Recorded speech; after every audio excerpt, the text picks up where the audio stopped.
Fitness वाली बहू। चंद्रनगर गांव में सुगना अपने बेटे रमन के साथ रहा करती थी। कुछ ही दिनों में उसकी शादी राधा नाम की एक लड़की से हो जाती है।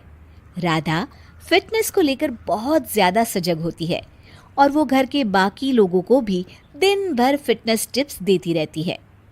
बहू, आज तो मुझे आलू पूरी खिला दो। नहीं माँ जी, उसमें बहुत ज्यादा फैट और कोलेस्ट्रॉल होता है। आपको तो मैं आज प्रोटीन सलाद बनाकर खिलाऊंगी। कुछ दिनों तक तो सब ठीक लगता है, मगर धीरे धीरे सुगना और रमन दोनों ही राधा की इस आदत से परेशान होने लगते हैं।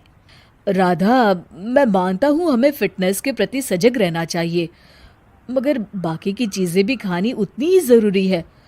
रोज रोज प्रोटीन सलाद थोड़ी ना खाया जाता है। आपको तो खुद तला फला खाना है, माँ जी का तो आप बस बहाना बना रहे हो। देखो जी, जो आप खाते हो आप वही बन जाते हो। अरे मुझे ये सब ज्ञान मत दो राधा।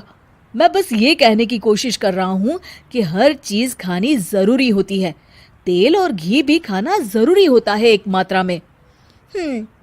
खैर, तुम नहीं समझोगी। कुछ दिनों बाद तीज आने वाली होती है और सुगना अपने दोस्तों के लिए तीज पार्टी रखती है। अरे बहू, आज तीज है और मैंने कुछ सहेलियों को खाने पर बुलाया है।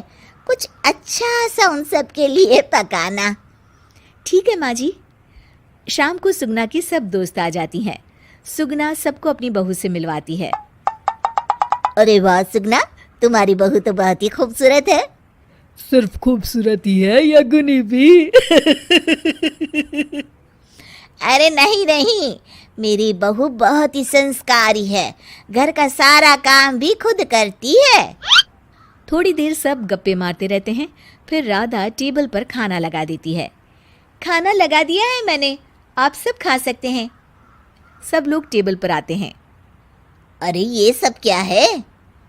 आंटी, ये पालक का सूप है और वो स्प्राउट सलाद। वो सब तो ठीक है बहू, मगर खाना कहाँ है?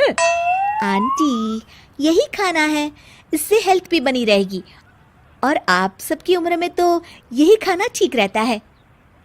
हमारी उम्र मतलब? अरे हम कोई बुढ़िया थोड़ी ना हो गई हैं। और ओ सुगना, अगर खिलाना ही नहीं था तो हमको बुलाया ही क्यों? सब मूड खराब हो गया तीज के दिन। चलो यहाँ से। और ये सब बोलते हुए सब औरतें चली गई। अरे ऐसा क्यों किया राधा? मैंने बोला था ना कि कुछ अच्छा बनाना। तुम्हारे फिटनेस टिप्स हर जगह अच्छे नहीं लगते। आज तुम्हारी वजह से सब मुझे इतना सुना कर गई। जाओ, अब वो पालक सूप और सलाद खुद ही खाओ। उधर रमन भी राधा की इस आदत से बहुत परेशान हो जाता है, क्योंकि वो रोज उसके टिफिन में कोई ना कोई सलाद बनाकर देती और दाल देती। और एक शाम जब रमन ऑफिस से लौटता है तो अचानक गुस्से से आग बबूला हो जाता है। राधा, ओ राधा! आ रही हूँ, चिल्ला क्यों रहे हो? चिल्लाऊंगा ही ना, आज ऑफिस में मैं बेहोश हो गया था। अरे मगर क्यों? अरे तुम जो फिटनेस के नाम पर रोज ही सलाद और दाल देती हो ना, टिफिन में उससे मेरा पेट नहीं भरता और मुझे वीकनेस की वजह से चक्कर आ गए। मगर उसमें तो प्रोटीन होता है। हर चीज लिमिट में अच्छी लगती है राधा, चाहे वो फिर प्रोटीन ही क्यों ना हो। उसके अलावा भी सबकी मात्रा खाने में जानी चाहिए। मैं तो बस आप सबकी सेहत के लिए ये सब करती हूँ। अरे इतना भी मत करो, हमें खुला छोड़ दो थोड़ा। थोड़े दिनों बाद एक दिन जब सुगना मंदिर से लौटकर आ रही होती है तो अचानक से गिर जाती है और उसकी सब उंगलियां और हाथ पैर जोर से अकड़ जाते हैं। कुछ लोग मिलकर उसे घर छोड़ जाते हैं। घबराई हुई राधा तुरंत डॉक्टर को बुलाती है। डॉक्टर साहब, माँ जी को क्या हो गया है? इनका पूरा चेकअप करना होगा।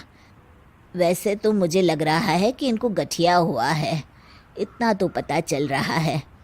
गठिया? बाप रे! हाँ, गठिया। इनके घुटनों और सभी जोड़ों में जो लचक, जो चलने फिरने के लिए ऑयल चाहिए ना, वो अब नहीं है। अरे कैसी बातें कर रहे हैं आप? मैं तो इनकी सेहत का बहुत ख्याल रखती हूँ। रोज प्रोटीन सलाद खिलाती हूँ और सूप भी। मतलब ये बिल्कुल भी ऑयल या घी नहीं खाती? नहीं नहीं। अरे कैसी बातें कर रही हैं आप? खाने में एक मात्रा में घी या ऑयल का होना बहुत ही आवश्यक होता है। अगर वो पेट में नहीं जाएगा तो जोड़ों में जो ग्रीस होता है वो खत्म हो जाता है। ओह, ऐसा क्या डॉक्टर? माँ जी ठीक तो हो जाएंगी ना? हाँ हाँ, हो जाएगी। थोड़ी देर बाद रमन भी ऑफिस से आ जाता है। क्या हुआ माँ? कुछ नहीं बेटा, बस ऐसे ही गिर गई थी। ये सब मेरी गलती की वजह से हो रहा है, मुझे माफ कर दीजिए आप दोनों। राधा रमन को सब कुछ बताती है। I am sorry Raman. अति हर चीज की बुरी होती है राधा, इसलिए मैं तुमको बार बार बोला करता था। तुम्हारी फिटनेस के प्रति जागरूकता अच्छी लगती है, लेकिन शरीर में हर तरह की प्रोटीन जाना भी जरूरी है। जी, आप बिल्कुल सही कह रहे हैं, मुझे माफ़ कर दीजिए। मैं अपने हाई क्लास फ्रेंड के दिखावे और बहकावे में आ गई थी। मैं दोबारा ऐसा कभी नहीं करूँगी और माँ जी का ख्याल डाइट चार्ट के मुताबिक ही रखूँगी। ये हुई ना बात। अब मेरे लिए आज अपने हाथों से देशी घी के गर्मा गर्म आलू के पराठे बना दो, तो ही मैं माफ करूंगा तुम्हें।